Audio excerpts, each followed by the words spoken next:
लाल यादव निरहुआ जी, माननीय सदस्य का ये पहला संबोधन है संसद। धन्यवाद अध्यक्ष जी। मैं आज पहली बार सदन में बोल रहा हूं, तो अगर मुझसे कोई त्रुटि हो जाए तो आप सब लोग मुझे क्षमा कीजिएगा। माननीय अध्यक्ष जी, कहा जाता है कि भाषा हमारे अस्तित्व का मूल है। हम अपनी भाषा में बेहतर तरीके से सोच समझ और अभिव्यक्त कर पाते हैं। महात्मा गांधी जी ने भी मातृभाषा के प्रति कृतज्ञ होने की बात कही है। इसी भावना के साथ पिछले 5 दशक से करोड़ों भोजपुरी भाषी एक आस लगाए बैठे हैं कि भोजपुरी को संवैधानिक दर्जा मिले, उसे संविधान की 8वीं अनुसूची में शामिल किया जाए। लेकिन भोजपुरी का इंतजार खत्म नहीं हो रहा है।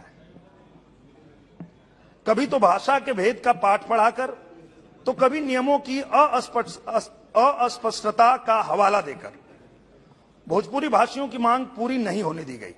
अध्यक्ष जी, भारत से अलग मॉरिशस की पहल पर यूनेस्को ने भोजपुरी संस्कृति के गीत गौनई को सांस्कृतिक विरासत का दर्जा दिया, लेकिन पहले के केंद्र की सरकारों ने कभी कोई ठोस प्रयास नहीं किया। मोदी जी की सरकार ने सकारात्मक पहल करते हुए केंद्रीय संस्कृति मंत्रालय ने भोजपुरी फिल्म समारोह का आयोजन किया, जिसके लिए मोदी सरकार जी का करोड़ों भोजपुरी भाषी हृदय से धन्यवाद करते हैं। सभी जानते हैं कि भोजपुरी भाषा की यह लड़ाई 1967 से जारी है। 1960 में पहली बार इसके लिए बिल लाया गया। तब से अब तक संसद में इसे लेकर 18 प्राइवेट मेंबर बिल भी आ चुके हैं। कई आंदोलन भी हुए। 16 देशों में बोली जाने वाली भाषा, जिसकी जड़ें लगभग 1000 साल पुरानी है, जिसको भारत से बाहर कई देश स्वीकार कर चुके हैं, जिसको यूनेस्को सम्मान दे रहा है, क्या इस भाषा को अपने देश में संवैधानिक दर्जा का हक नहीं है? अध्यक्ष जी,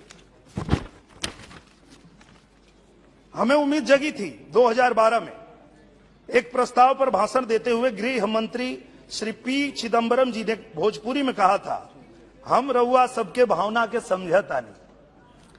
हम मानसून सेशन में भोजपुरी को मान्यता देने के लिए बिल लाएंगे, लेकिन तत्कालीन सरकार ने हमारी उम्मीदों पर पानी फेर दिया। अध्यक्ष जी, तत्कालीन गृह मंत्री ने सदन में आश्वासन देकर अपने बात से पीछे हट गए और भोजपुरी के सम्मान के लिए उन्होंने कुछ नहीं किया।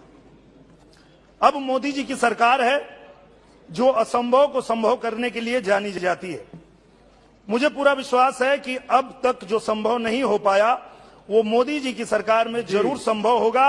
हमारी भोजपुरी को संवैधानिक दर्जा मोदी सरकार में अवश्य मिलेगा। माननीय अध्यक्ष जी, हमें पूरा भरोसा है कि सदन मेरी बातों को गंभीरता से विचार करेगा। आपने मुझे इतना समय दिया और सम्मानित सदस्य साथियों ने सुना, इसके लिए मैं सभी का बहुत बहुत आभार व्यक्त करता हूं। जय भारत, जय भोजपुरी। इन खबर चैनल को सब्सक्राइब करें।